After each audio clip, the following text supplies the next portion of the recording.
Parler du premier homme, ça n'est pas simple, parce que c'est sûrement l'œuvre de Camus que je connais le mieux, parce que pour des besoins de publication, je dirais que j'ai vécu avec ce roman et avec des photocopies de son manuscrit pendant 2 ans. Et du coup, ça rend extrêmement difficile d'en parler.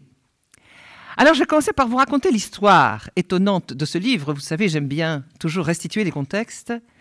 Et c'est bien sûr un manuscrit dont l'histoire est étonnante. Alors, je vais prendre ce détour, et puis, bien sûr, nous entrerons dans ce livre. Mais je pense que, plus encore que pour d'autres, mon rôle va être simplement de vous amener jusqu'au bord du livre, et après, il vous prendra, lui, le livre lui-même. Alors, l'histoire commence, on pense, vers 1953. Camus a donc déjà derrière lui une œuvre importante. Il sort de la publication de La Peste, du point de vue du roman. Il a publié L'Homme révolté et vécu une querelle, plus qu'une querelle, une cabale extrêmement douloureuse. Et il semblerait que le livre naisse en 1953, c'est les carnets qui le disent.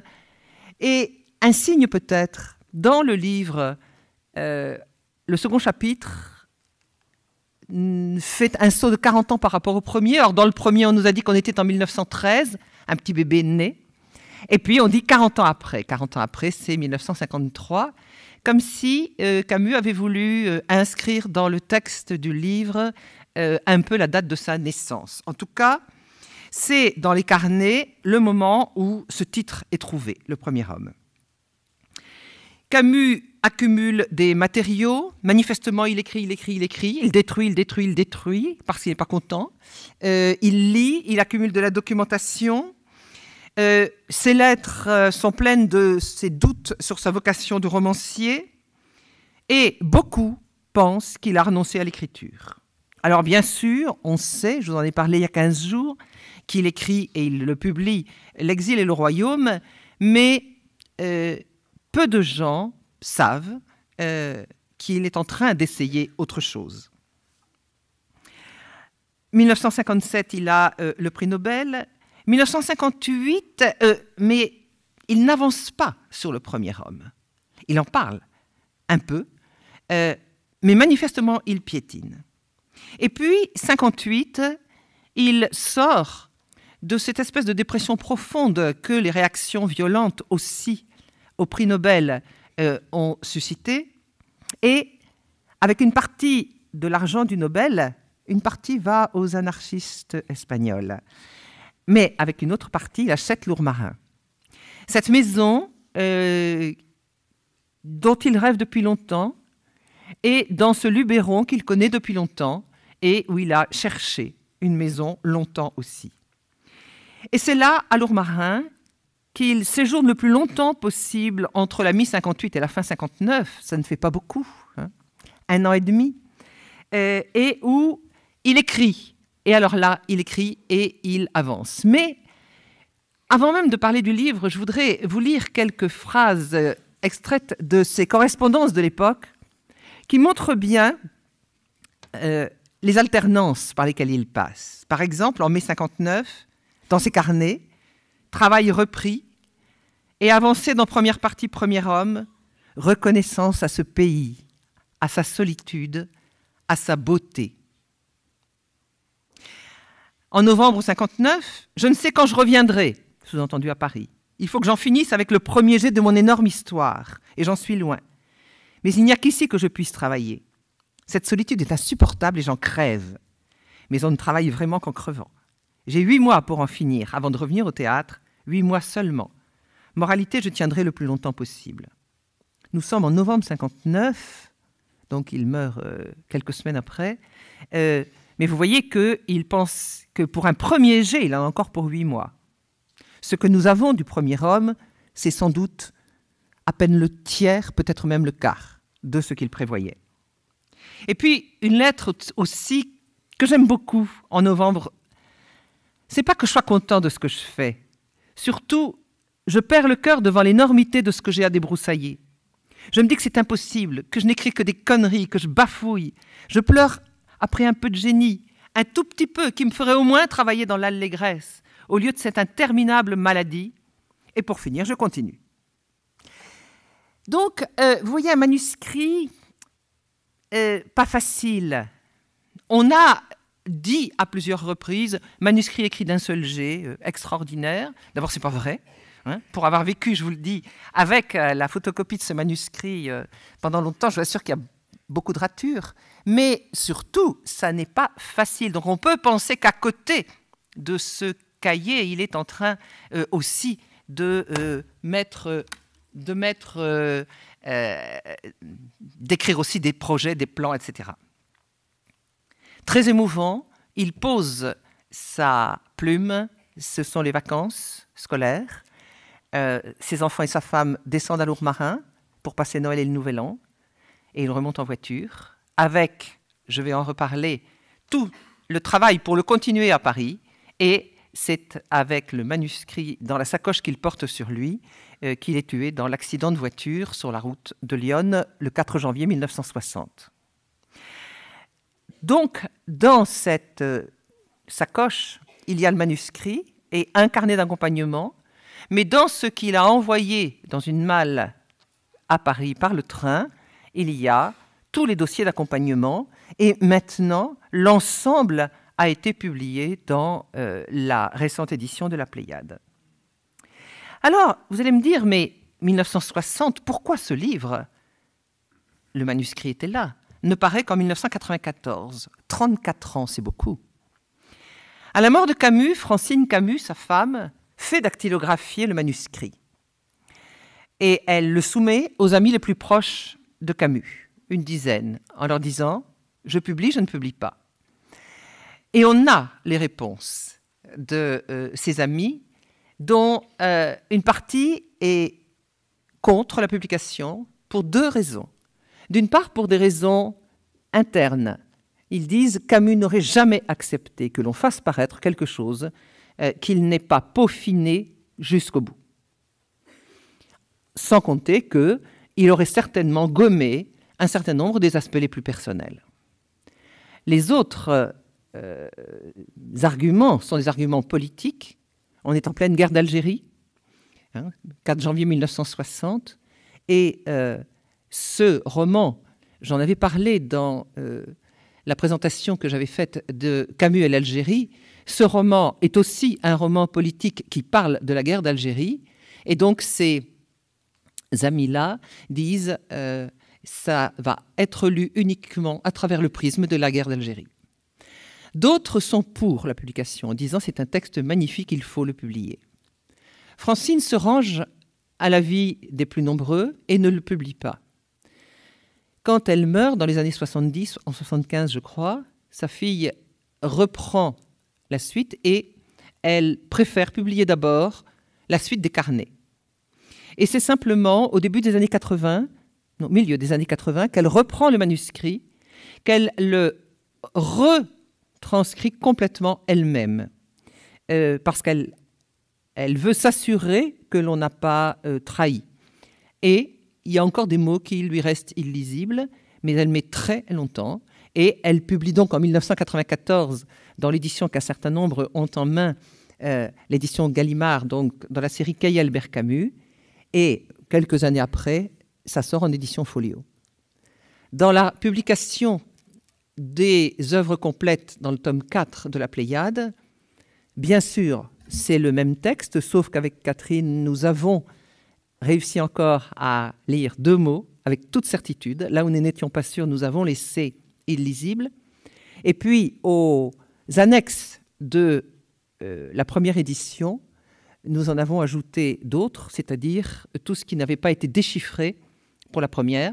C'était, je décrirai tout à l'heure, ce qui était dans la malle et non pas dans la sacoche.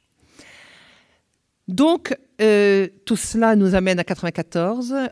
Le roman est publié. Gallimard pense que ce sera un succès moyen. C'est un succès fantastique. Je veux dire, ils sont obligés en quelques jours de refaire plusieurs éditions. Dans les 3 semaines, il y a déjà une bonne dizaine de demandes d'autorisation de traduction. Et des réactions positives, très positives de la presse et surtout du public. Le public, pour des raisons extrêmement diverses, j'ai eu accès aux lettres que des lecteurs avaient envoyées à Catherine Camus pour la remercier. Et c'était très étonnant, la diversité. Mais tous disaient, ce livre m'a parlé à moi. Ce livre, il a touché des cordes très profondes en moi. Les uns, c'était pour telle figure familiale. Les autres, c'était à cause de l'école. Les autres, c'était à cause de l'Algérie. Et les autres... Et c'était extraordinaire comment tout le monde sentait une proximité par un biais ou par un autre avec ce livre. Et ça correspondait à l'impression que j'ai eue en le lisant en 1994. Le succès depuis ne se dément pas. Et comme cela arrive souvent, je pense qu'en France, la sortie du film va ramener les gens vers le livre. Je lisais que c'était le cas très souvent, que le livre est lu quand le film arrive. Et je pense que là, le film va renvoyer aussi les gens vers le livre. Alors nous avions donc, puisque c'est ce roman inachevé, 144 feuillets d'un manuscrit, des carnets et puis des dossiers, avec la documentation qu'il avait accumulée.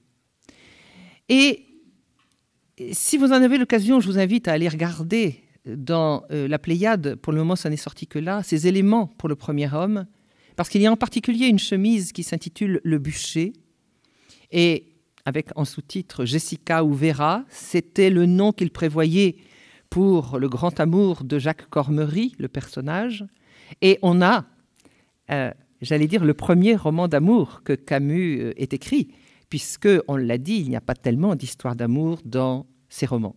Et là, bien sûr, à l'état de fragments, mais quand même, des fragments qui quelquefois sont longuement rédigés, on a des choses tout à fait extraordinaires sur la souffrance amoureuse, mais aussi sur le bonheur d'aimer. Alors le titre, Le premier homme, ça n'est pas simple. Bien sûr, si l'on s'en réfère au texte, il s'agit d'abord de l'orphelin, Jacques Cormery, qui est donc le personnage du roman. Je viendrai sur les rapports entre Jacques Cormery et Albert Camus, est lui aussi un orphelin. Son père est mort à la guerre. Et lui avait eu 16 ans, puis 20 ans, et personne ne lui avait parlé. Et il lui avait fallu apprendre seul, grandir seul, en force, en puissance, trouver seul sa morale et sa vérité, naître enfin comme homme, pour ensuite naître encore d'une naissance plus dure, celle qui consiste à naître aux autres, aux femmes, comme tous les hommes nés dans ce pays. Je vous le redirai à plusieurs reprises, Camus fait dans Le premier homme des très très longues phrases, comme s'il était en train de changer de style.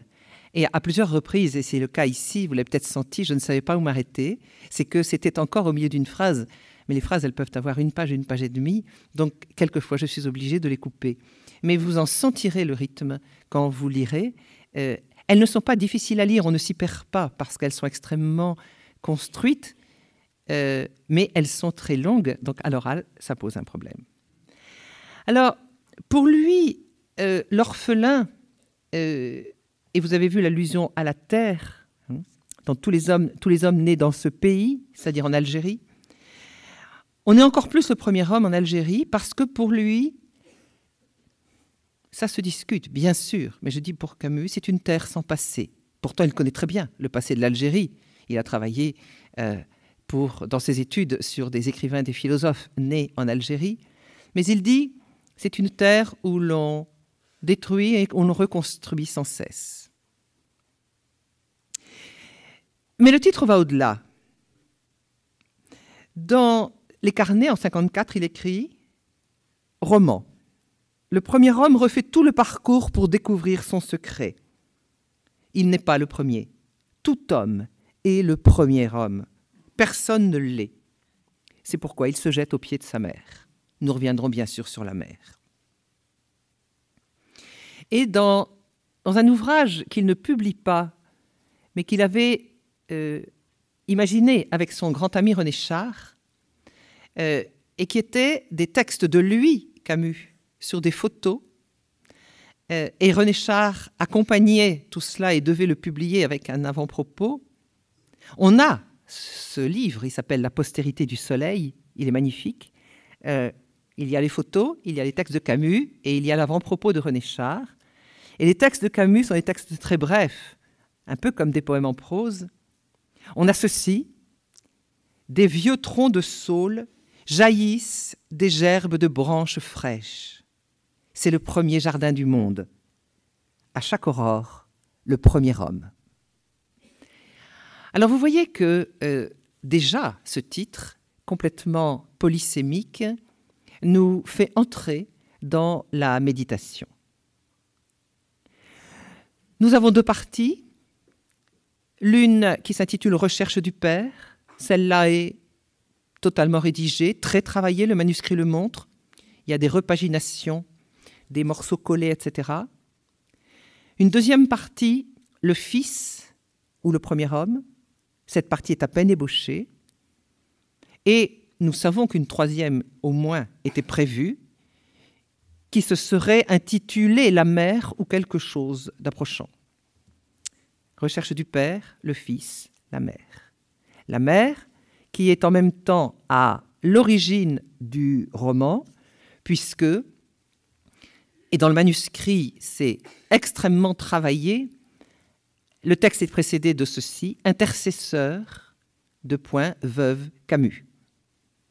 Ce n'est pas une dédicace, encore que la dédicace est à côté, mais vous voyez un intercesseur. L'intercesseur, c'est l'intermédiaire. Vous voyez que ce terme a quelque chose de religieux. C'est l'intermédiaire entre qui et qui, ici? Il me semble que la seule interprétation possible, c'est intercesseur entre Camus et lui-même, ou entre Camus et sa vérité. Mais la dédicace est juste à côté. À toi, qui ne pourras jamais lire ce livre. La mère de Camus était analphabète. Comment aurait-il bâti son personnage? Et c'est là tout le problème que le cinéaste a dû résoudre. C'est que le personnage de Jacques Cormery était en gestation dans l'imaginaire de Camus, et à partir de lui, mais pas seulement. Mais que nous ne savons pas comment cet homme que nous voyons à 40 ans partir à la recherche du Père, comment est-il devenu cet homme de 40 ans, puisque, dans la partie rédigée, nous le quittons à l'adolescence. Il a 17 ans, il fait des études brillantes, il vient pour la première fois d'embrasser une fille, il est gardien de but dans l'équipe de foot de sa classe, et nous le quittons là. Comment ce jeune homme est-il devenu le Jacques Cormery de 40 ans, avec en particulier cette question redoutable? À 2 reprises, il dit « c'est moi le monstre ». Qu'est-ce que ça veut dire? Pourquoi a-t-il cette impression de monstre?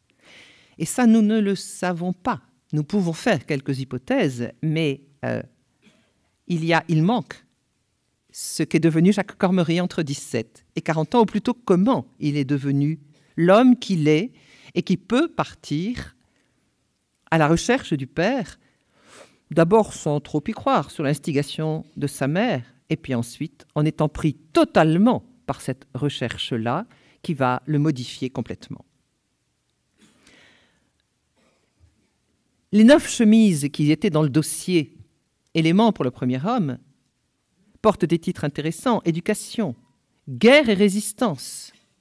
Forcément, nous le quittons dans les années 20 et nous le retrouvons en 53. Entre deux, il y a eu la guerre et la résistance. Jacques Cormery aurait-il été résistant? Aurait-il côtoyé des résistants? On ne le sait pas. Et puis, la mer, bien sûr, et puis Algérie, et puis après des noms de personnages. Qu'aurait-il gardé de tout cela? On n'en sait rien. De la même manière que tous les textes qui sont donnés ici en annexe, nous ne pouvons pas savoir s'il les aurait gardés. Il faut donc être extrêmement prudent quand on utilise ces textes. Aurait-il ou non fait partie de la version définitive? On ne peut absolument pas le savoir. Et le signe d'une hésitation même chez Camus, c'est que dans ces annexes, nous avons 8 textes précédés du mot « fin ». Autrement dit, 8 possibilités pour la fin de son roman, qui sont extrêmement différentes et qui impliquent forcément, j'allais dire, des contenus différents. Il se peut aussi bien, certains le disent, que la première partie, que pour ma part, je pense, très aboutie, il l'aurait complètement remaniée. C'est tout à fait possible. On l'a vu, abandonner complètement, au tout début de sa carrière, un roman déjà totalement écrit, La mort heureuse. Dans sa carrière, pour La peste par exemple, il a fait 3 versions complètement. Il est évident qu'il pouvait très bien le reprendre complètement. Il n'empêche que nous avons cela et que c'est très extraordinaire. Dernière chose pour arriver vers le roman, c'est ce qu'à plusieurs reprises il dit comme ambition. Il voudrait écrire son Guerre et paix, comme Tolstoï. Et dans une des rares préfaces qu'il accepte de faire pour un de ses amis, Roger Martin Dugard, édition préface à ses œuvres complètes, il écrit ceci. « Il y a de grandes chances en effet pour que l'ambition réelle de nos écrivains soit, après avoir assimilé les possédés, Dostoïevski, d'écrire un jour Guerre et paix, Tolstoï.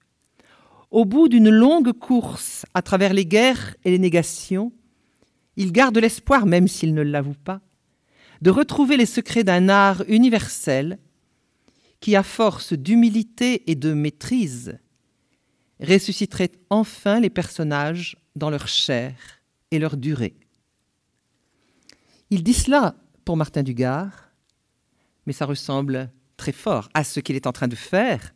Il va faire une adaptation des Possédés et il est en train d'essayer d'écrire son Guerre et paix.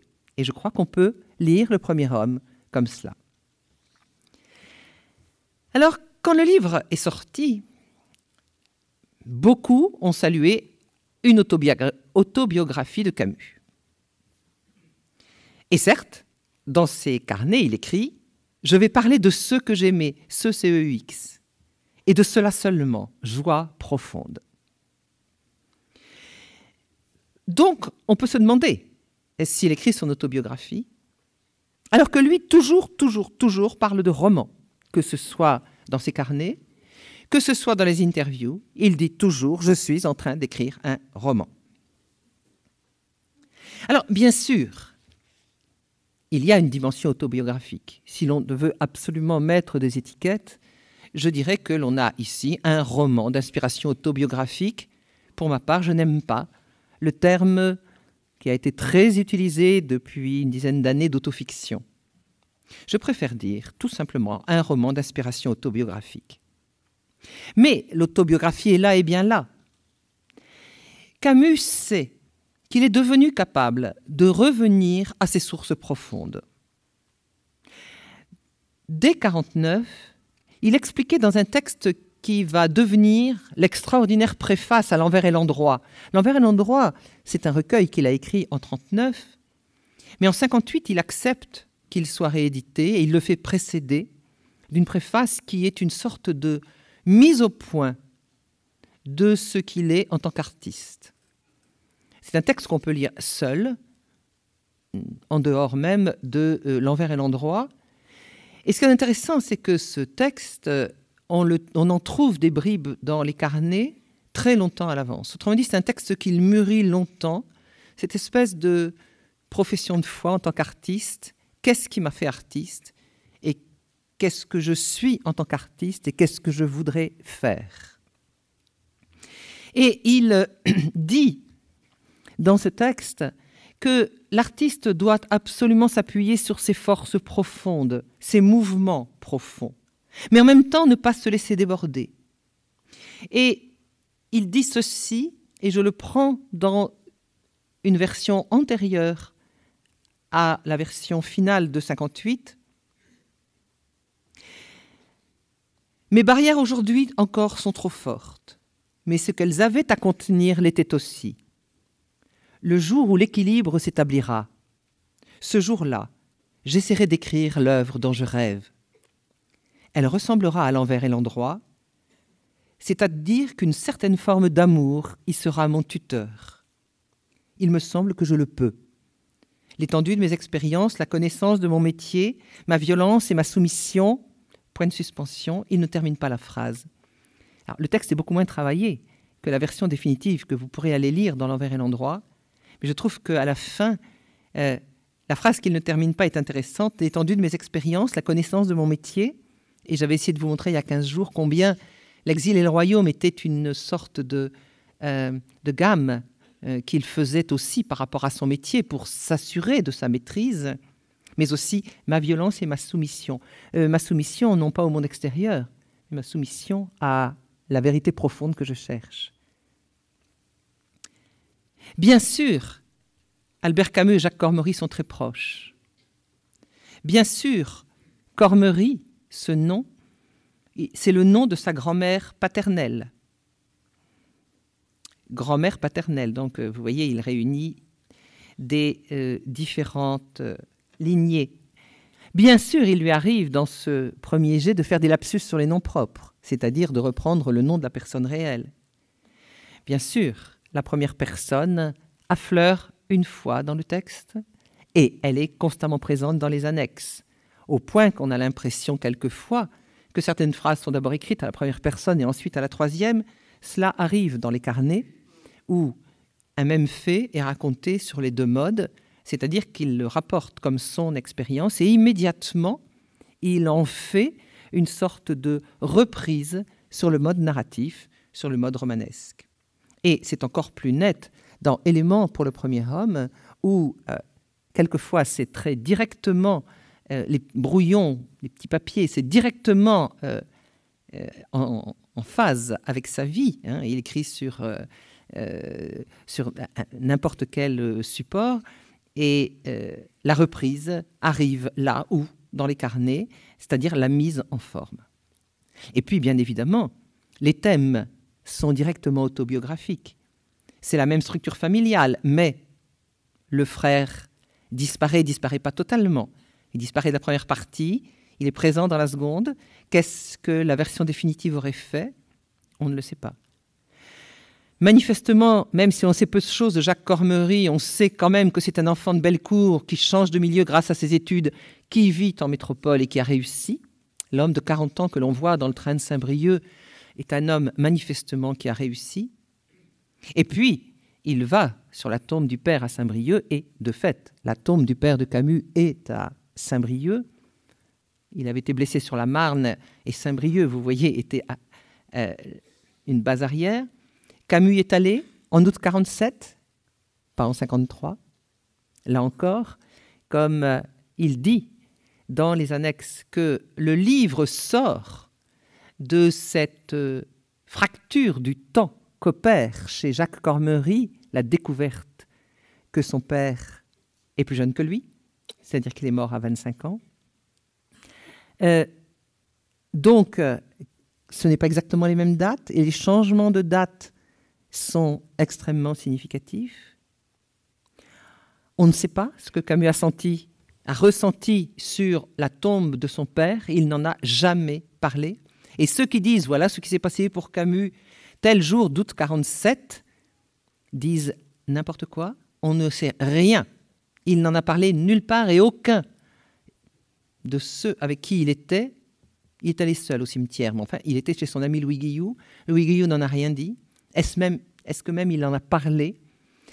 En tout cas, cette prise de conscience extrêmement brutale qu'il prête à Jacques Cormery, on ne sait pas quand est-ce qu'elle s'est produite pour lui, mais ce qu'il dit, quand, près de la tombe de son père, il sent le temps de se disloquer, ce nouvel ordre du temps est celui du livre. Est-ce que pour Camus aussi, le livre Le Premier Homme est né d'une telle fracture du temps devant la tombe de son père? On ne le sait pas.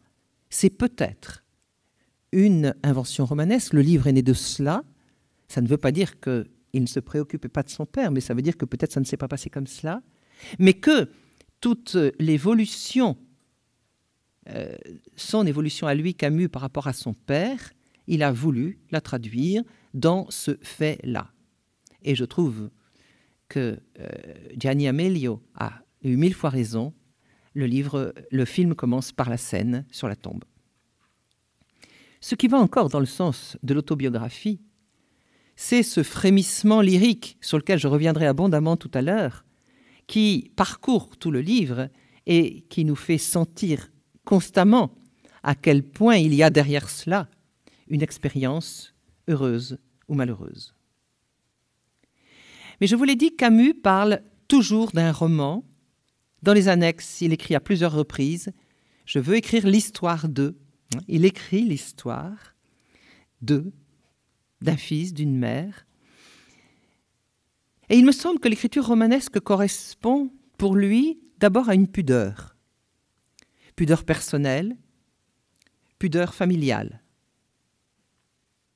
Certes, il a comme projet, et il le dit de 1001 manières, j'en dis une, arracher cette famille pauvre au destin des pauvres, qui est de disparaître de l'histoire sans laisser de traces. Et il ajoute, ils étaient et ils sont plus grands que moi. Mais arracher cette famille pauvre au destin des pauvres, vu sa pudeur, ça ne pouvait pas se faire en direct.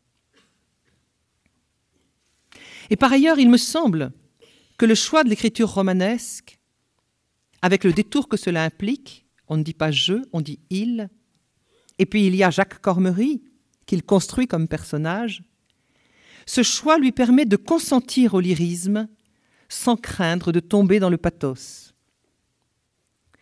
C'est-à-dire qu'en évoquant les bonheurs et les malheurs de sa propre enfance, le détour par le roman lui permet à la fois une liberté parce qu'il y a ce détour. Donc, le lyrisme peut à la fois affluer à l'intérieur de lui, la nostalgie, tout peut affluer à l'intérieur de lui. Le détour par le roman permet que le pathos soit limité, permet l'espèce de tenue de l'écriture et en même temps de frémissement, qui, je trouve, est une réussite extraordinaire. Par ailleurs, il a envie d'écrire un roman. S'il est en train de concevoir, comme on peut le penser, le 3e cycle de son œuvre, après le cycle de l'absurde, le cycle de la révolte, ce serait le cycle de l'amour, le cycle de la mesure. Tout à l'heure, on a entendu qu'il disait que l'appui, c'était l'amour ici. Dans chacun de ces cycles, il y avait un roman. Le premier homme pourrait être le roman de ce 3e cycle.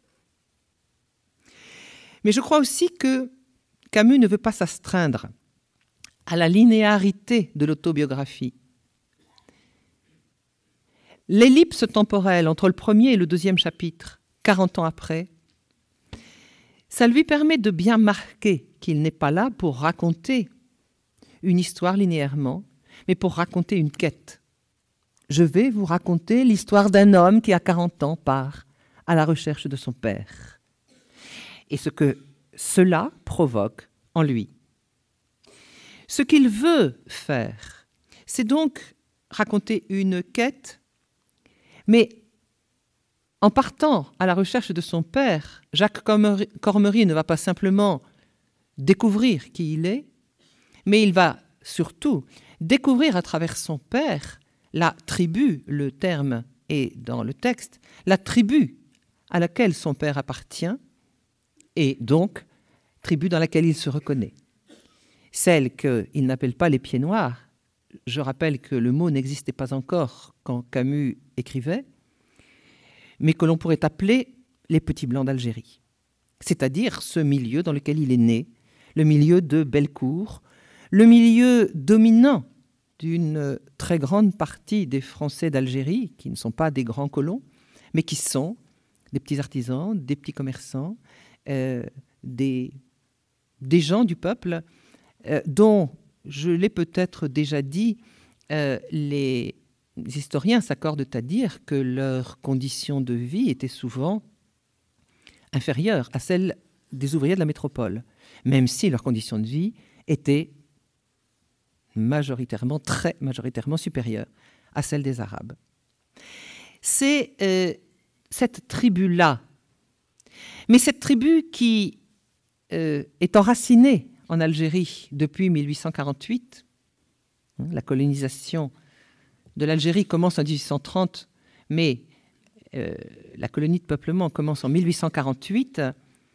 C'est cela que Jacques Cormery va trouver.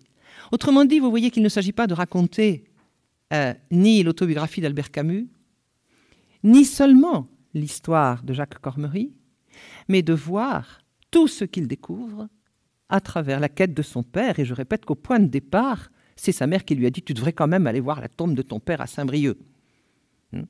Et ça n'est pas venu d'un mouvement de lui. Et je trouve ça encore plus émouvant parce que tout change pour Jacques Cormery dans une quête qu'il n'a pas initiée de son propre chef. Je pense enfin que Camus voulait écrire un roman parce qu'il sait très bien qu'on ne reconstitue ce qu'a été la vie de quelqu'un, l'expérience de quelqu'un, son père, qu'avec aussi de l'imagination. Surtout quand il y a si peu de témoignages directs. Il ne sait pas grand-chose de son père, sa mère ne lui en dit pas grand-chose, ne se souvient plus, et il trouve très peu de témoins. Et donc, le reste, il fallait l'imaginer. Et je n'ai pas le temps de développer comment il y a une scène extraordinaire où Jacques est dans l'avion, c'est le dernier chapitre de la première partie, le 1-7. Il est dans l'avion qui le ramène de Mondovì à Alger, et il remet en place tout ce qu'il a appris. En particulier, il a vu un fermier qui n'a pas pu lui dire grand-chose sur son père, mais qui a pu lui dire, et j'en avais parlé ici, la tradition de sa famille, ce qu'on lui a raconté de ses grands-parents et arrière-grands-parents jusqu'aux premiers arrivants de 48. Et Jacques Cormery remet tout cela en place, mais dans une espèce de semi-sommeil dans l'avion. Et à un moment donné, il y a cette phrase extraordinaire. Il essaye de se représenter ce que lui a raconté le fermier des premiers arrivants. Et il dit, il arrive à voir son père dont il n'a pas de photo à ce moment-là. Il l'a retrouvé, Camus a retrouvé la photo de son père très tard. Donc Jacques Cormery n'a jamais vu son père. Et il dit que, en projetant dans son imagination tout ce qu'il a entendu comme témoignage véhiculé dans la famille du fermier Veillard, il se représente les scènes de 1848, et c'est dans cette imagination des arrivants de 1848, il dit « Là, je vois mon père », puisque c'était les arrivants à Mondovì, et il dit « Mais mon père, quand il est arrivé à Mondovì, le jour même de ma naissance, puisque je suis né pendant le déménagement de mes parents, eh bien, il était exactement comme eux. » Et c'est donc en imaginant les migrants de 1848 qu'il arrive à voir son père. Ce que je veux dire ici, c'est que le travail de l'imagination dans le sens de se représenter des images, non pas dans le sens d'inventer des histoires impossibles, mais de se représenter des images à partir d'un récit de témoin, c'est un travail de l'imagination, c'est un travail proche du travail de l'écriture romanesque. Et il me semble que Camus veut montrer aussi cela et qu'il veut écrire un roman. Il y en aurait encore un dernier détail, la scène à l'école où l'instituteur lit aux enfants pendant toute l'année les Croix de bois de Dorgelès. Et l'enfant, à un moment donné, il lève la tête de son livre et il voit le petit Jacques Cormery, les yeux, le visage ruisselant de larmes. C'est un passage extrêmement émouvant et qui dit quoi? Qui dit que, mais ça n'est jamais explicité, je vais lourdement expliciter, que pour l'enfant, c'est le roman de Dorgelès qui lui dit la réalité de la mort de son père. Il n'y a pas de témoins directs, ils sont tous morts sur le front de la Marne, mais le roman de Dorgelès suscite les larmes. L'enfant ne dit rien, mais le passage est extrêmement fort. Ce visage ruisselant de larmes dit l'efficacité du roman. Les Croix de bois, c'est un roman de Roland Dorgelès sur la guerre 14, dit l'efficacité du roman pour rendre l'expérience directe. Approchons-nous encore un peu du livre. Vous allez me dire, vais-vous nous parler de plein de choses, mais je crois qu'on est dedans. Camus aussi a envie, et c'est extrêmement émouvant, de ce qu'il appelle création libre. En 1951, donc, un peu avant de commencer, il écrit dans ses carnets « Terminer la première rédaction de L'Homme révolté. Avec ce livre s'achèvent les 2 premiers cycles, 37 ans. Et maintenant, la création peut-elle être libre ?» Une espèce d'impatience. Je devais faire ces 2 cycles et maintenant j'ai envie d'écrire, d'écrire pour moi. En 1953, publication d'Actuel 2, Actuel 1, 2 et 3, ce sont ces recueils d'articles. L'inventaire est terminé, le commentaire et la polémique, désormais la création. Je crois que c'est très très important de voir l'écriture du premier homme aussi comme quelque chose où un texte où Camus dit « ça y est, j'écris mon livre, le livre que je veux écrire ». Il ne renie pas les autres, pas du tout. Mais c'était une sorte d'itinéraire qu'il avait prévu et qu'il voulait mener jusqu'au bout. Et là, on a l'impression qu'il s'empare enfin de quelque chose qui serait le début de son œuvre. Il dit à la fin de cette préface de L'Envers et l'Endroit en 1958 que j'ai évoquée tout à l'heure, « Mon œuvre n'est pas encore commencée ». C'est quand même étonnant. Il écrit 158. Et il écrit aussi dans ses carnets « Se libérer de tout souci d'art et de forme. Retrouver le contact direct, sans intermédiaire. Donc, l'innocence. » Pas simplement parce qu'il va parler d'un enfant et qu'il serait innocent, mais une sorte d'innocence de l'écriture. Ne pas se donner de règles, donc une espèce de liberté de l'artiste qu'il veut exercer à plein. Et je trouve qu'on le sent dans cette autorisation qu'il se donne, lui qui a pratiqué la phrase très courte, par exemple dans L'Étranger, de pratiquer ces immenses périodes, mais qu'il adore chez Proust, mais qu'il ne pratiquait pas pour lui. Et là, il s'en donne la possibilité. On a donc un roman que je qualifierais aussi de poétique, parce qu'il y a une liberté, une inventivité de l'écriture. Il y a des fins de chapitre extraordinaires de ce lyrisme condensé et frémissant, et je vais vous en lire quelques-unes de ces fins de chapitre, et puis aussi parce que c'est un roman dominé par la nostalgie, même si elle ne s'exprime jamais en direct. Donc pour moi, on est aussi dans cette catégorie du roman poétique qui a été un courant très important de la littérature française du XXe siècle. Alors, cette dimension lyrique, bien sûr, c'est le fait de repartir dans les souvenirs.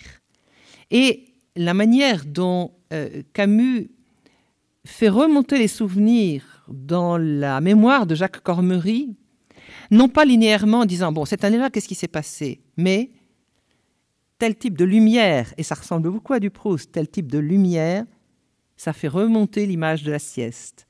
Vous voyez, c'est par des sensations du présent que le passé revient. Et comme chez Proust, une fois qu'on a tiré un fil, on tire toute la bobine et c'est tout le passé qui revient. C'est la petite Madeleine de Proust qui donne tout le passé, toute l'enfance du narrateur. Alors bien sûr, j'ai envie de me faire plaisir et de vous faire plaisir peut-être aussi en lisant quelques pages où vous entendrez cette espèce de souvenir intact de la saveur du moment qui revient dans l'écriture. Les exemples étaient multiples, mais par exemple, le bain des enfants. La mer était douce, tiède, le soleil léger maintenant sur les têtes mouillées, et la gloire de la lumière remplissait ces jeunes corps d'une joie qui les faisait crier sans arrêt. Ils régnaient sur la vie et sur la mer. Et ce que le monde peut donner de plus fastueux, ils le recevaient, et en user sans mesure, comme des seigneurs, assurés de leur richesse irremplaçable. On a aussi... Camus n'est pas en Algérie. Il écrit de métropole, même s'il est allé en Algérie début 58. Mais on voit avec quelle tendresse il restitue la topographie de l'Alger de son enfance, à travers les trajets de l'enfant, trajets d'autobus, descente vers la mer, le jardin d'essai. Et l'on voit cette écriture de la nostalgie rien que dans la manière de ressusciter des lieux, telle Fontaine au carrefour d'une route. Ressusciter aussi des saveurs. On a des odeurs, on a des goûts, des goûts des gâteaux, de ce que l'on mangeait, de ce que l'on mangeait quand on partait à la chasse avec l'oncle, de ce que l'on mangeait aux fêtes. On a des beignets qui se vendent le long de la rue quand on revient du lycée. Des saveurs extrêmement simples, et on voit Camus écrire quelquefois dans la marge qu'il faut qu'il retrouve exactement le nom de tel ou de tel gâteau que l'on mangeait à telle période, et c'est d'une justesse, m'ont dit des amis pieds noirs, d'une justesse totale. On retrouve toutes ces saveurs-là. On retrouve des joies toutes simples, je disais tout à l'heure le pique-nique de chasse, mais toute la scène de la chasse avec l'oncle, la journée de chasse avec l'oncle Étienne, c'est une petite merveille d'évocation, mais au sens très fort, de rendre présent des joies extrêmement simples de l'enfance. C'est absolument touchant. Et il y a une manière de mettre en avant, par des gestes tout simples, la tendresse que l'enfant Jacques Cormery a rencontré et la tendresse qu'il a en retour. Et je vais évoquer 3 personnages. L'oncle d'abord, parce que je crois qu'il est important, l'oncle Étienne. C'est la fin de la journée de la chasse. Plus tard, à la gare, pressé de rentrer et de manger pour se coucher tôt à cause du travail du lendemain, ils se séparaient rapidement dans l'ombre, presque sans parole, mais avec de grandes tables d'amitié. Jacques les entendait s'éloigner, il écoutait leur voix rude et chaleureuse, il les aimait.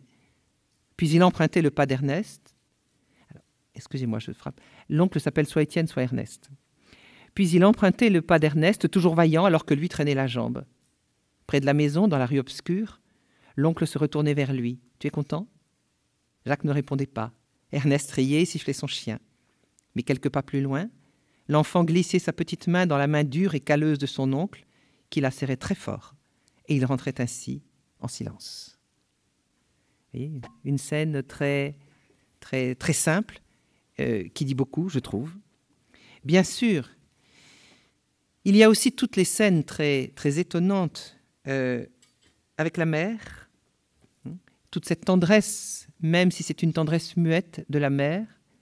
Peut-être, à la différence de l'envers et l'endroit, je rappelle, 39, il y a 20 ans entre les deux, où il y avait une insistance sur l'apparente indifférence de la mère et l'espèce de mystère étrange qu'elle représentait pour l'enfant. Cette étrangeté est encore présente, mais elle est contrebalancée beaucoup plus par de la tendresse.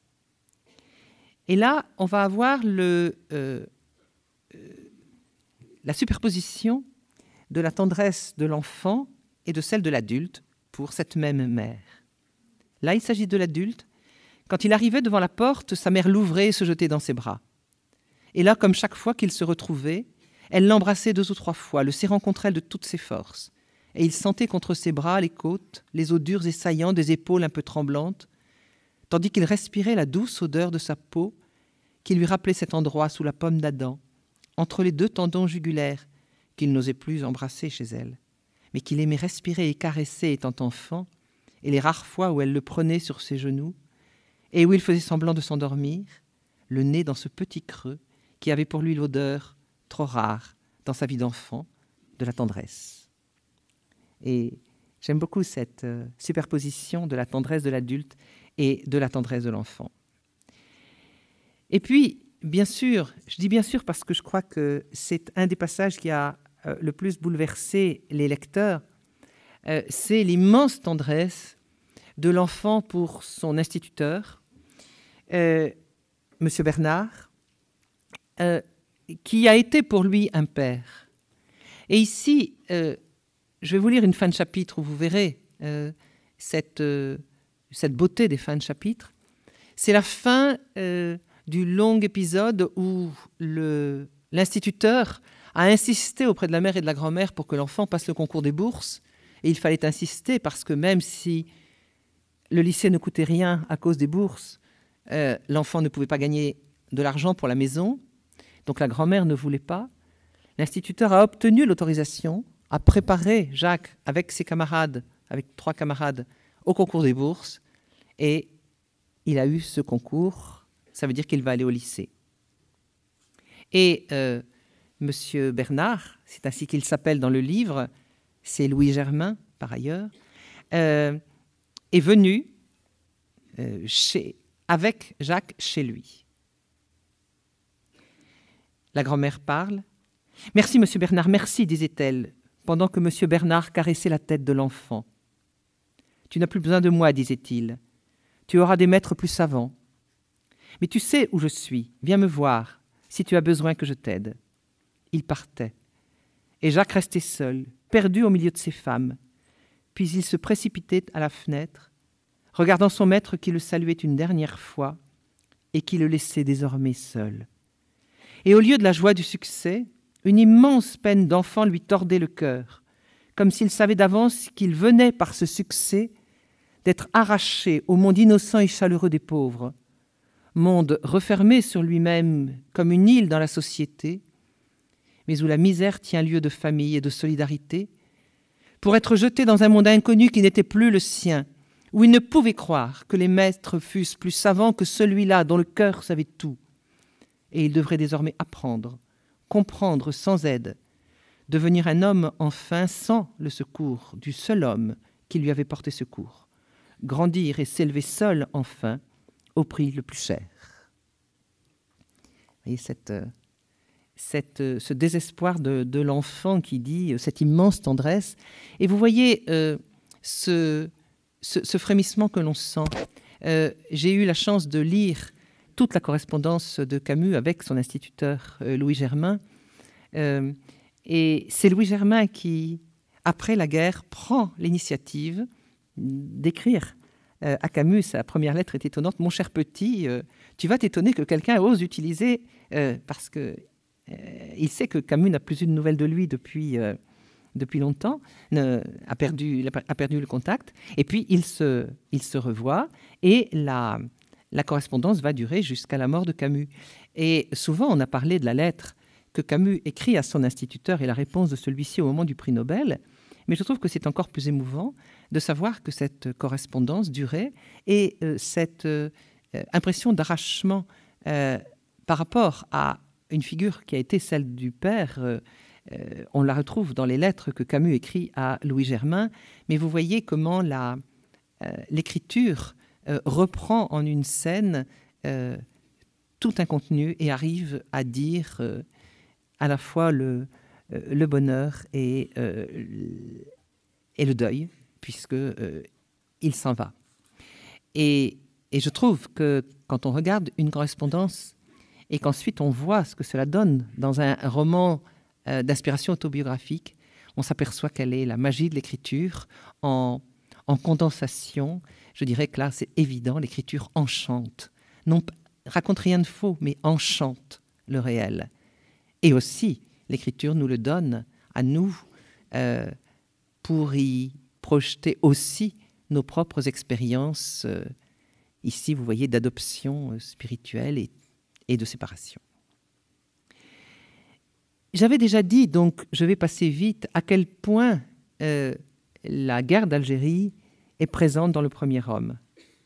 Je rappelle simplement l'essentiel de ce que j'avais dit dans la deuxième de ces 4 conférences, à savoir que le premier homme, c'est aussi pour Camus, à un moment où ces autres modes de parole sur l'Algérie sont devenus inaudibles, un moyen de redire ce que Chronique algérienne, publiée en juin 58, disait déjà, à savoir, oui, le système colonial doit arrêter, mais pour qu'on invente une Algérie autre et une Algérie plurielle, une Algérie de fraternité, dans le respect de tous, et en particulier la coexistence de deux communautés qui, toutes les deux, sont enracinées dans cette terre d'Algérie. Le premier homme redit cela de beaucoup de manières, à la fois en montrant que ce rêve est peut-être d'une Algérie plurielle est peut-être déjà devenu impossible dans cette Algérie où Jacques Cormery mène sa quête, mais en même temps en montrant que cette tribu dont Cormery se perçoit complètement partie prenante, cette tribu est enracinée en Algérie. Et je crois que je vous l'avais dit, le premier chapitre où ce petit enfant européen naît entre des hommes et des femmes à la fois arabes et européens, tous attendant cet enfant, soit dehors, soit dedans, les hommes ou les femmes, c'est une sorte de réalisation, mais vous voyez, dans le passé, de ce rêve que Camus est peut-être déjà devenu impossible. Mais je voudrais insister ici sur une autre dimension de nature politique aussi, qui est dans ce roman. C'est que, à travers la recherche du père, en remontant dans le passé, je vous ai dit jusqu'au XIXe siècle, Jacques Cormery traverse forcément toute l'histoire. Il y a l'émigration de 1948 de France et d'Espagne vers l'Algérie, celle de 1971. Il y a la guerre du Maroc de 1905. Le père de Cormery a fait cette guerre. Il y a la Première Guerre mondiale, celle où il meurt. Et puis il y a la guerre d'Algérie. Et il me semble que à travers cette traversée du siècle au sens large, le roman nous dit que l'histoire, avec un grand H, broie les êtres. Et c'est très net à propos du récit, de l'annonce de la mort de Lucien Cormery à sa femme. Votre mari est mort pour la France, nous sommes fiers de lui. Et puis les deux femmes étaient en train d'éplucher les haricots, ou de trier les haricots. Et puis voilà. Et puis après, on lui envoie le petit bout d'obus qui a percé la tête de son mari. Et puis c'est tout. Et puis, dit une très belle phrase, mais c'est une autre que j'ai choisie. Il y avait comme ça des centaines de milliers d'orphelins qui arrivaient là comme ça. Mais je voulais, pour vous montrer combien l'histoire broie les êtres, j'ai choisi plutôt une immense phrase de la fin de la première partie, où il pense à tous ceux qui sont morts. Oui, comme ils étaient morts, comme ils mourraient encore.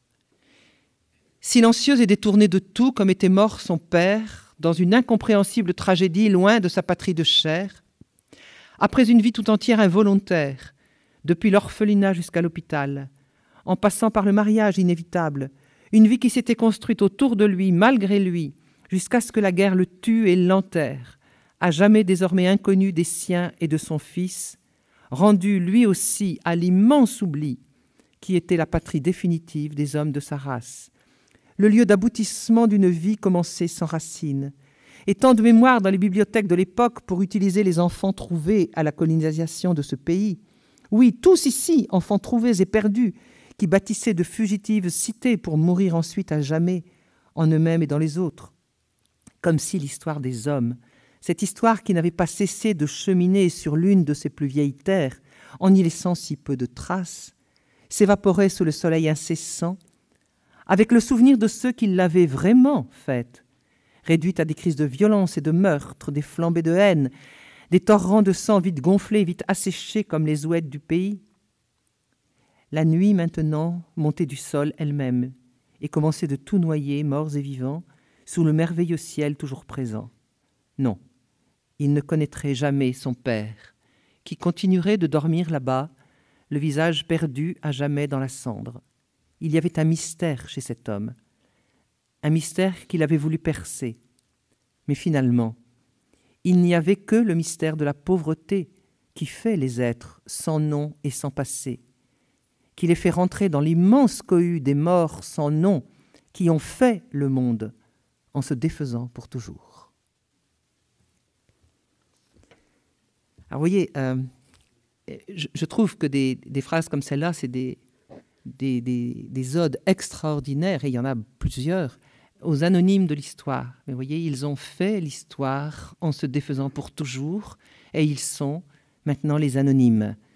Les pierres sont effacées dans le cimetière, on ne sait plus leur nom, et c'est à cela, les muets, que Camus veut consacrer son livre pour les faire revivre. Parce que le Premier homme, c'est un grand roman de l'exil. D'abord, je le répète, il est écrit par quelqu'un qui se sent exilé quand il n'est plus en Algérie. Mais différents exils se superposent. Les migrants qui sont venus de Paris à Mondovì en 1948, le père de Cormery qui arrive aussi à Mondovì en 1913, et puis, parce qu'on les voit déjà dans le livre, les exilés dans l'autre sens, ceux qui commencent à quitter l'Algérie et à rentrer en France, on en voit plusieurs dans le roman, dans les années 50.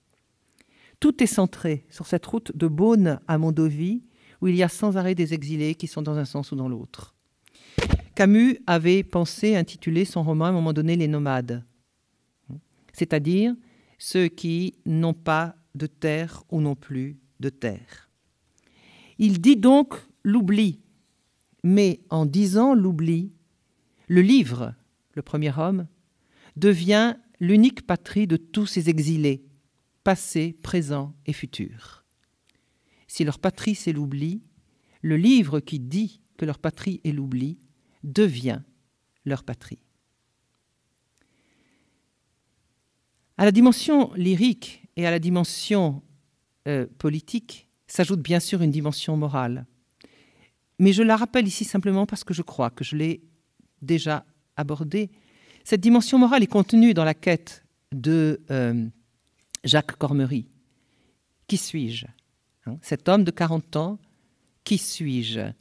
Il y est contraint parce que rechercher le père, c'est finalement s'interroger sur soi, s'interroger sur les ruptures qu'il a faites, sur ce qu'il a fui en allant faire une belle carrière en métropole.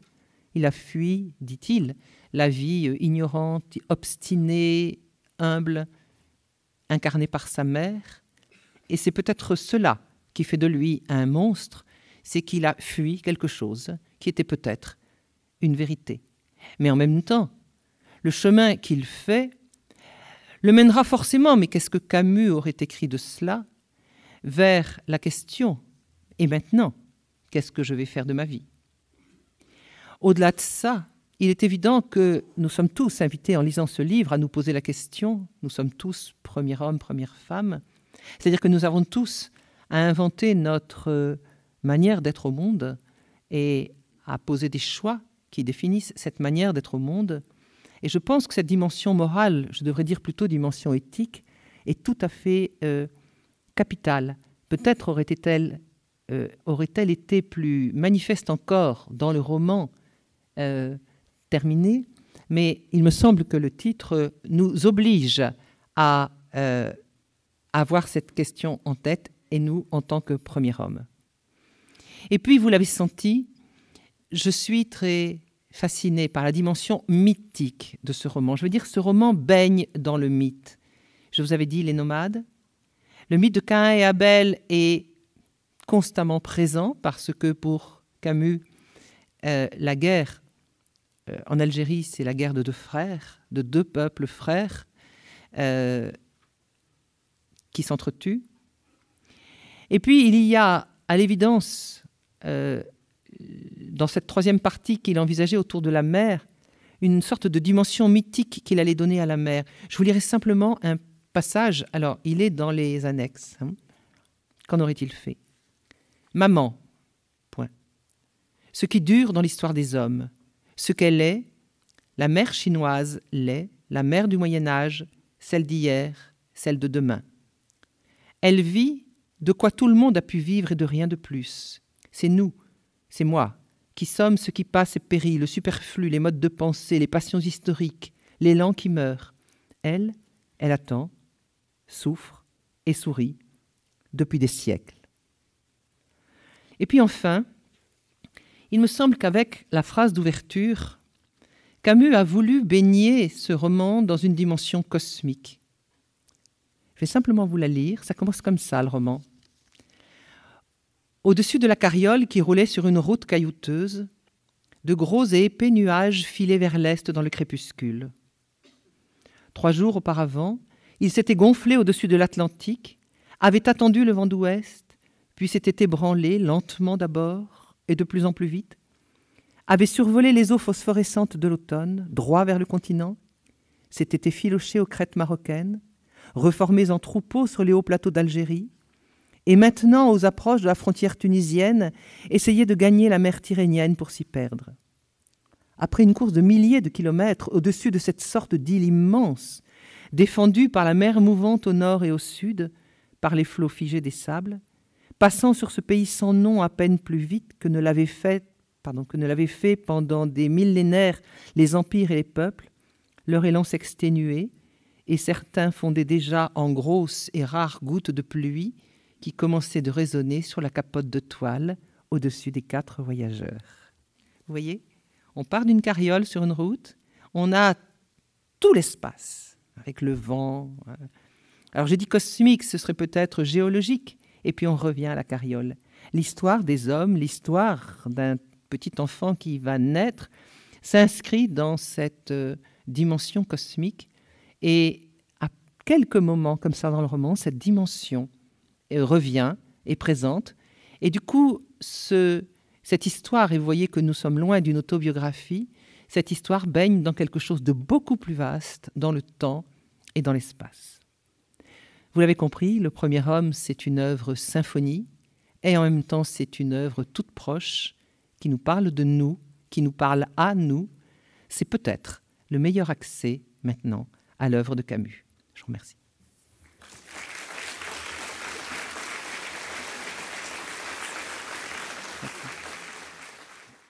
Madame Spickel, en prolongation à votre exposé, il se prépare une commémoration Albert Camus à Aix-en-Provence à la fin de l'année. Est-ce que vous pouvez nous dire si vous y participerez ou nous donner d'autres informations sur cet événement?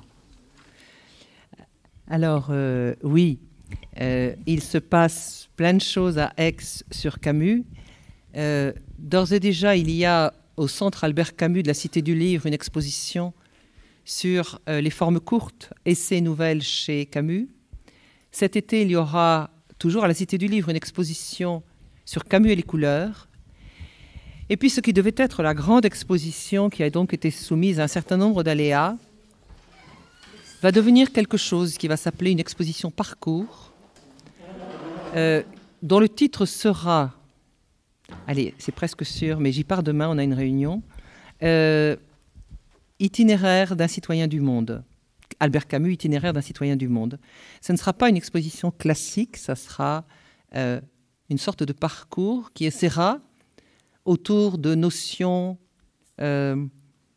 importantes et de réalités importantes pour Camus, de faire sentir ce qu'a été son expérience du monde, tout en présentant bien sûr aussi des documents, des manuscrits.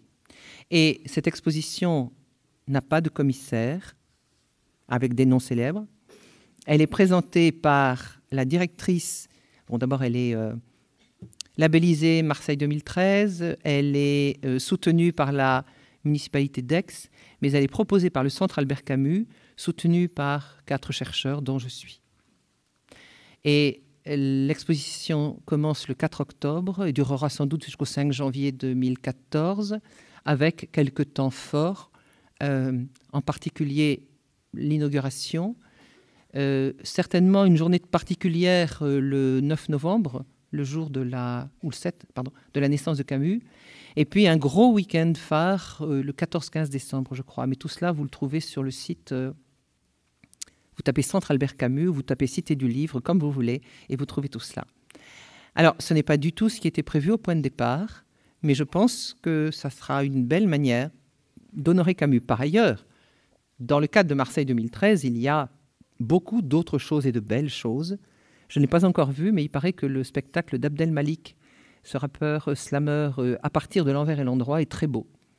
Il va faire toute une tournée ensuite. Alors, je me suis informée sur la banlieue parisienne, excusez-moi, mais je suis persuadée qu'il doit passer pas loin parce qu'il fait une grosse tournée. Je crois que ce sera quelque chose de très beau. C'est-à-dire que le fait que quelqu'un comme Abdel Malik s'empare d'une œuvre de Camus, qu'il connaît très très bien et qu'il aime beaucoup, ça me paraît vraiment très très très intéressant. Voilà ce que je peux dire sur Aix. Camus et Céline, pour des raisons différentes, ont été très marqués par la guerre, puisque Camus a perdu son père à la guerre et Céline a été blessé lui-même à la guerre. Vous savez tous que la France est en guerre au Mali depuis quelque temps, et quand je lis la presse d'aujourd'hui, où je lis le chef de l'État prend une stature d'homme d'État en faisant la guerre, quand je lis que les sondages remontent pour le gouvernement, je me disais, si Céline et Camus lisaient la presse d'aujourd'hui, ils diraient « on n'en sortira jamais ». Je ne sais pas ce que Camus dirait, mais je pense que je dirais peut-être qu'il rappellerait surtout les principes intangibles. Hein. Sauvons les corps, sauvons les hommes, épargnons les civils, disons la vérité. Et puis qu'après ça, effectivement, la politique politicienne, à savoir les bonnes retombées de la politique extérieure, bon, voilà, ainsi va le monde. Mais je pense que nous manquons, et là je suis d'accord avec vous, de grandes voix qui rappellent les choses de fond.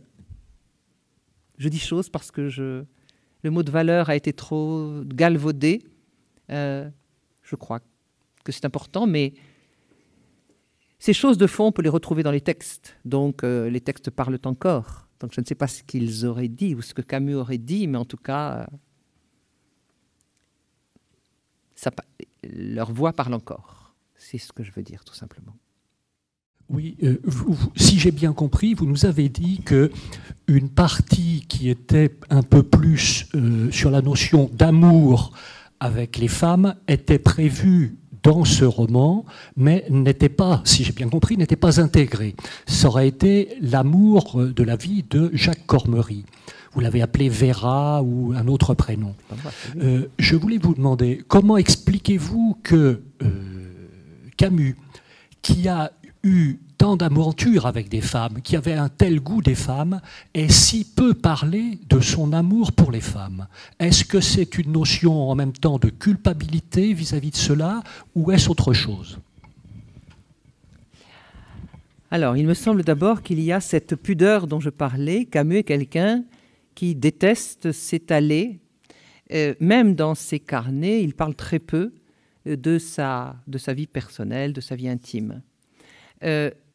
Cela dit, manifestement, il y aurait eu une ou plusieurs grandes histoires d'amour dans le premier homme, si l'on en juge par les brouillons. Avec, je le crois, vu qu'il y avait deux personnages antithétiques, d'un côté Marie et de l'autre côté celle dont je ne sais pas s'il l'aurait appelée finalement Jessica ou Vera, il hésite encore entre les deux noms, il a écrit les deux sur la chemise. Manifestement, il y en a une qui aurait été l'épouse et l'autre le grand amour, ou en tout cas deux femmes aimées. Donc Camus aurait transposé, non pas l'ensemble des problèmes sentimentaux que lui posait sa propre conduite, il l'aurait transposé pour une bonne part dans un moment ou à un autre du premier homme. Et déjà, dans la dernière page, on voit apparaître rapidement la figure de cette femme aimée et présentée comme telle. Je ne sais pas si vous le connaissez, ce texte, mais c'est vraiment la dernière page d'une femme ardemment aimée. Je pense que Camus aurait créé ce grand amour de Cormery, non pas à partir d'un visage, mais à partir de beaucoup. Il aurait bâti un type de femme. Mais le roman, l'écriture pour lui ne sont pas les lieux où l'on raconte ces petites histoires comme certains voudraient nous le faire croire aujourd'hui, à savoir je prends ma dernière aventure sentimentale que le tout Paris, ou plutôt le tout petit Paris connaît, et j'en fais un roman à succès. C'est pas son genre. Mais il n'aurait, je crois, pas évacué cette idée de culpabilité que l'on trouve par ailleurs par moments dans ses carnets, et en tout cas dans les fragments qui sont dans cette chemise, le bûcher. Le bûcher, c'est le bûcher de la flamme amoureuse, à la fois en positif et en négatif. Il y a de longues réflexions sur la souffrance que l'on éprouve et sur la souffrance que l'on inflige à l'autre. Donc je pense que ça aurait été un thème important à un moment donné, la souffrance subie et la souffrance infligée à travers l'amour. Le feu qui nourrit et le feu qui brûle. Voilà.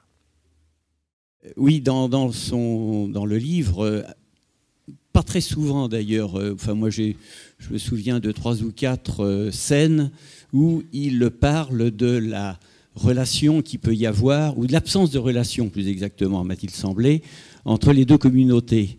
Par exemple, quand je crois il va dans la ferme, il parle des Arabes qui les regardent, mais sans, de façon totalement indifférente, comme s'ils n'existaient pas, enfin ça ne les intéressait pas.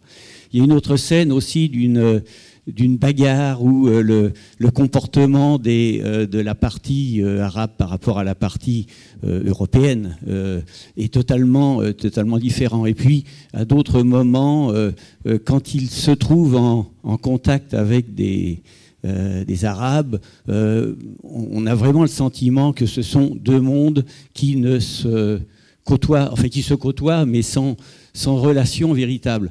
Est-ce que c'est pas déjà qu'il avait l'impression que la présence française en Algérie n'était plus possible, n'était plus d'actualité? Alors il me semble qu'il faut distinguer 2 choses. Quand Camus essaye de décrire l'expérience de Jacques Cormery, enfant ou jeune, il décrit effectivement une coexistence parfois tendue, mais il dit aussi on pouvait être copains dans la journée, mais on vivait dans des maisons séparées, avec l'idée aussi de zone de tension.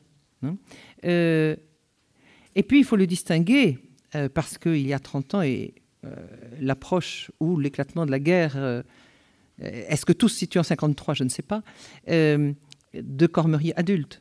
Et la scène que lui décrit le fermier Veillard, je ne pense pas que les ouvriers arabes du vieil homme, et là manifestement c'est un colon riche, il avait des grosses vignes, enfin des grandes terres, et il arrache les vignes avant de partir, non pas en disant je ne laisserai rien derrière moi, mais en disant, puisque vous nous dites, et il parle aux indépendantistes, qu'ici nous avons fait un crime, eh bien j'efface les traces de ce crime. Les ouvriers regardent, les ouvriers arabes qui travaillaient donc dans cette grande ferme, regardent non pas indifférents, mais je pense rien ne dit ce qu'ils pensent. Mais en tout cas, ce n'est pas de l'indifférence. Ils sont étonnés, sidérés, peut-être même parce que ça s'est avéré dans la douleur de voir ce désespoir de cet homme qui va s'en aller, parce qu'il est avéré que dans les campagnes, les relations étaient très différentes de la ville. Et qu'il y avait des endroits, ça se voit par exemple dans le roman que j'aime beaucoup, le Maboul de Pellegrini, donc un roman d'un Algérien. Il décrit qu'il y avait des zones, même entre les propriétaires terriens et leurs ouvriers arabes, des zones de compréhension et quelquefois de proximité. Alors en même temps, et le Maboul de Pellegrini, c'est un roman extraordinaire, Jean Pellegrini, qui qui montre bien cela. Hein. C'est-à-dire qu'à la fois, on va vers la guerre, hein, mais en même temps, il y a des zones de partage, de complicité.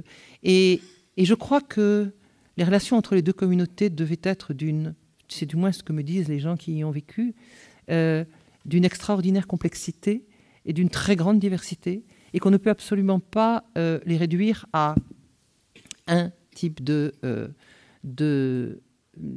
rapport. Maintenant, ça, ce sont les rapports humains.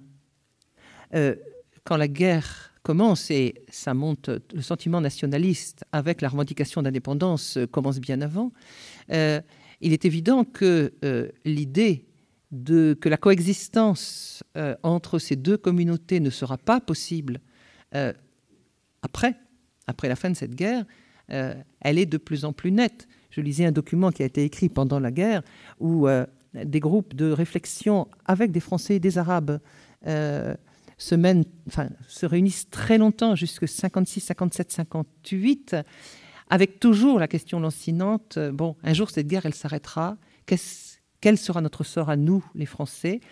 Et alors, ce qu'on appelait à ce moment-là les musulmans disant, mais vous aurez votre place dans l'Algérie nouvelle, vous aurez votre place dans l'Algérie indépendante. Et je crois qu'il y a beaucoup de gens qui y ont cru, et que c'est les extrémismes des deux côtés, et là j'y tiens beaucoup, l'extrémisme de l'OAS et du FLN qui ont rendu impossible le maintien, encore que il y a 200 000 Européens qui sont restés, malgré les menaces des deux côtés. S'il n'y avait pas eu l'OAS, je pense qu'il y en a moins de Français qui seraient partis, et s'il n'y avait pas eu le FLN, je pense qu'il y aurait eu moins de règlements de compte. Mais ça, on ne peut pas refaire l'histoire. Mais ce qui est sûr, c'est que très tard, jusque très tard dans l'histoire, des gens ont cru, ont souhaité, ont espéré une Algérie plurielle, bien sûr dans autre chose que le système colonial, c'est-à-dire dans l'égalité, mais avec une coexistence possible. Et ça, Camus le rêvait. Je crois qu'en 1958, il se disait que c'était peut-être trop tard, parce qu'il y avait eu trop de... Le fossé était trop grand. Voilà. S'il n'y a plus de questions, on va remercier et applaudir encore Agnès Pickel. Merci.